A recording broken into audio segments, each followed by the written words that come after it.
আমাদের সভাপতি বাংলাদেশ আওয়ামী লীগের আহ্বায়ক কমিটির বিপ্লবী যুব আহ্বায়ক তৈরি চৌধুরী প্রধানমন্ত্রীর আসন অলঙ্কৃত করেছেন। ঐক্যবদ্ধ আওয়ামী লীগের পক্ষ থেকে আমাদের বিশিষ্ট নেতা সেকেন্ডার মঞ্চ উপস্থিত আছেন বাংলাদেশ আওয়ামী লীগের সিনিয়র নেতৃবৃন্দ, বাংলাদেশ আওয়ামী লীগ, আওয়ামী যুবলীগ, আওয়ামী স্বেচ্ছাসেবক লীগের সকল স্তরের নেতৃবৃন্দ মঞ্চের সামনে উপস্থিত আছেন।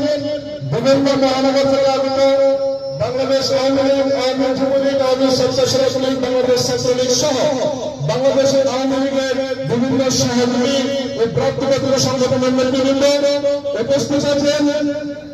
ইলেকট্রনিক ও প্রিন্ট মিডিয়ার সাংবাদিকবৃন্দ, সংগ্রামী সহযোগী আমার আসসালামু আলাইকুম।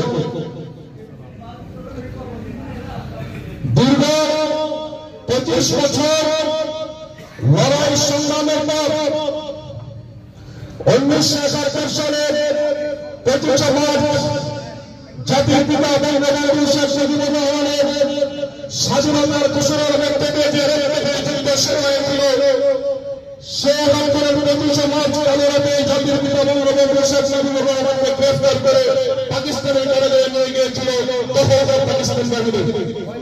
আজকের এই দিনে 1977 সালের 10 জানুয়ারি জাতির পিতা বঙ্গবন্ধু শেখ মুজিবুর রহমান পাকিস্তানের কারাগার থেকে মুক্ত হয়ে লন্ডন হয়ে ইন্ডিয়া হয়ে বাংলাদেশে আসেন এবং বাংলাদেশের যে চূড়ান্ত বিজয় সেটি লাভ করে। সংগ্রামী সাথে জাতির পিতা দেশে ফিরে আসল, স্বাধীনতা অর্জিত শক্তি তারা বসে ছিল না। তারা জানত জাতির পিতাকে কারাগারে হত্যা করা সহজ নয়। এই জন্য পাকিস্তান পন্থী এই দেশে কিছু বিপ্লবী সেনা সদস্যদের ষড়যন্ত্রের মাধ্যমে জাতির পিতাকে 75-এর 15 আগস্ট কারাগারে সপরিবারে হত্যা করে। আমি আমার বক্তব্যের শুরুতে শ্রদ্ধা ভরে স্মরণ করছি সর্বকালের সর্বশ্রেষ্ঠ বাঙালি বাংলার রাখাল রাজা জাতির পিতা বঙ্গবন্ধু শেখ মুজিবুর রহমানকে আমি শ্রদ্ধা ভরে স্মরণ করছি। 75-এর 15 আগস্ট জাতির পিতা বঙ্গবন্ধু সহ 75-এর 15 আগস্ট সেই কারাগারে নিহত জাতির পিতার পরিবারের সকল সদস্যদেরকে আমি শ্রদ্ধা ভরে স্মরণ করছি। 75-এর 15 আগস্ট বুলেটের আঘাতে, ঘাতকের বুলেটের আঘাতে নিহত। আজকে আমরা যে সংগঠনটির ব্যানারে এই প্রোগ্রাম করতেছি, সেই সংগঠনটির প্রতিষ্ঠাতা সভাপতি শেখ ফজলুল হক মনি ভাই সহ তার পরিবারের সদস্যদেরকে আমি শ্রদ্ধা ভরে স্মরণ করছি। মহান স্বাধীনতা যুদ্ধে আত্মঘাতী দেওয়া 30 লক্ষ শহীদ এবং সম্ভ্রম হারানো 2 লক্ষ মা বোনকে। সংগ্রামী সাথী ও বন্ধুরা, আমি শ্রদ্ধা ভরে স্মরণ করছি 75-এর 3 নভেম্বর ঘাতকের বুলেটে নিহত জেলের ভিতরে সেই জাতীয় চান্দা থেকে আমি শ্রদ্ধা ভরে স্মরণ করছি মহান স্বাধীনতা যুদ্ধ থেকে শুরু করে আজ অব্দি স্বাধিকার আন্দোলনে, গণতান্ত্রিক আন্দোলনে যারা জীবন দিয়েছেন সকল শহীদদের প্রতি শ্রদ্ধা জানিয়ে আমি আমার সংক্ষিপ্ত আলোচনা শুরু করছি। সংগ্রামী সাথী বন্ধুরা, চলো চলো চলো চালিয়ে যাও, চালিয়ে চলো।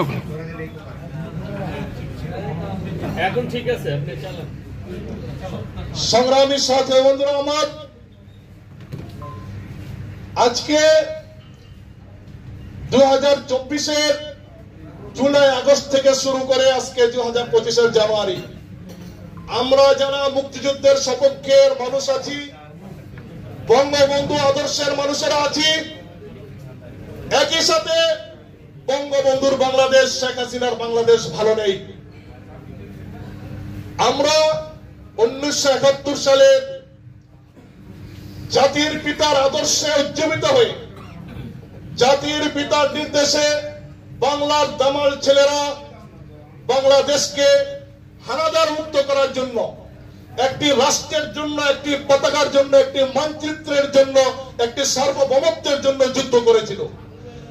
একই সময় কিছু লোক যারা বাংলাদেশে থেকেই জাতির পিতার আদর্শের বিরুদ্ধে গিয়ে পাকিস্তানের আদর্শকে ধারণ করে তারা বাংলাদেশের বিপক্ষে অবস্থান নিয়েছিল, স্বাধীনতার বিপক্ষে অবস্থান নিয়েছিল। আমাদের দুর্বলতাটা কোন জায়গায়? আমাদের দুর্বলতা, আমরা ৭১-এর ১৬ ডিসেম্বর যুদ্ধে হানাদারদের বিরুদ্ধে সশস্ত্র যুদ্ধে বিজয় লাভ করে আমরা মনে করেছি আমরা সব যুদ্ধে বিজয় লাভ করেছি। কিন্তু যারা আদর্শিক যুদ্ধে বাংলাদেশের বিরুদ্ধে অবস্থান নিয়েছিল তারা ৭১-এর ১৬ ডিসেম্বর থেকে ২০২৪ পর্যন্ত নীরবে নিভৃতে তারা তাদের পাকিস্তানি আদর্শকে বাস্তবায়নের জন্য কাজ করেছে। আমরা যারা জাতির পিতার আদর্শের লোক, তারা গত ১৫ বছর একাধারে ক্ষমতা ভোগ করেছি, ক্ষমতায় থেকেছি, কিন্তু আদর্শ নিয়ে ন্যূনতম কাজ করেনি। তারা সবচেয়ে বড় কথা, আমাদের বাংলাদেশ আওয়ামী লীগের প্রবীণ নেতা তোফায়েল আহমেদ সাহেব বারবার একটি কথা বলতেন যে বিজয়ের আনন্দ ক্ষণকালের, কিন্তু পরাজয়ের খেলানি চিরকালের। যারা পাকিস্তানের ৭১-এ সেই পরাজিত শক্তি পাকিস্তানি প্রেতাত্মারা, তারা ৭১-এর পরাজয়ের খেলানি ভুলে নাই। আমরা বিজয়ের আনন্দ করে শেষ করে দিয়েছি, কিন্তু তারা সেই পরাজয়ের গ্যালারি না বলে সে ৭১ থেকে ২০২৪ পর্যন্ত তারা তাদের আদর্শ নিয়ে কাজ করেছে। আমরা সশস্ত্র যুদ্ধে বিজয় লাভ করেছিলাম, কিন্তু আদর্শ যুদ্ধটা আমরা চালাই যাই নাই, যার ফলশ্রুতিতে ২০২৪ আমাদের সামনে এসে দাঁড়িয়েছে। তাদের সে পাকিস্তানি আদর্শের বিরুদ্ধে আমরা আদর্শ নিয়ে, আমাদের জাতির পিতার আদর্শ নিয়ে কাজ না করার কারণে ২০২৪-এর ৫ আগস্টের মতো এরকম দুর্দিন আমাদের সামনে দেখতে হয়েছে। আজকে আমাদেরকে বঙ্গবন্ধু আদর্শের, আমরা শুধু বঙ্গবন্ধুর মুখে আদর্শের কথা বললে চলবে না, আমরা ৭২-এর সংবিধানের কথা মুখে বললে চলবে না, আমরা বঙ্গবন্ধু আদর্শের, আমরা শুধু বঙ্গবন্ধুর মুখে আদর্শের কথা বললে চলবে না, আমরা ৭২-এর সংবিধানের কথা মুখে বললে চলবে না, আমরা মুজিববাদের কথা মুখে বললে চলবে না।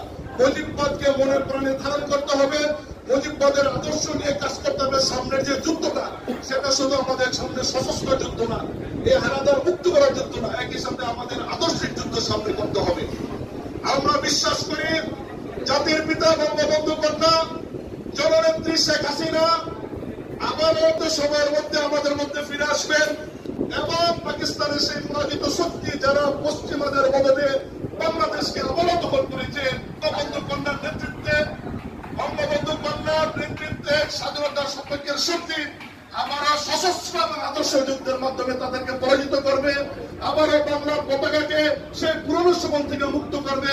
বাংলাদেশের দ্বিতীয়বার আর কোনদিন বাংলাদেশের জাতীয় সঙ্গীতকে পরিবর্তন করার কথা কেউ বলতে পারবে না। বাংলাদেশ ৭ই মার্চ বঙ্গবন্ধু জাতির পিতা বঙ্গবন্ধু শেখ মুজিবুর রহমানের বক্তব্য, সেই বক্তব্যকে গুরুত্বহীন করার কথা কেউ ভাববে না।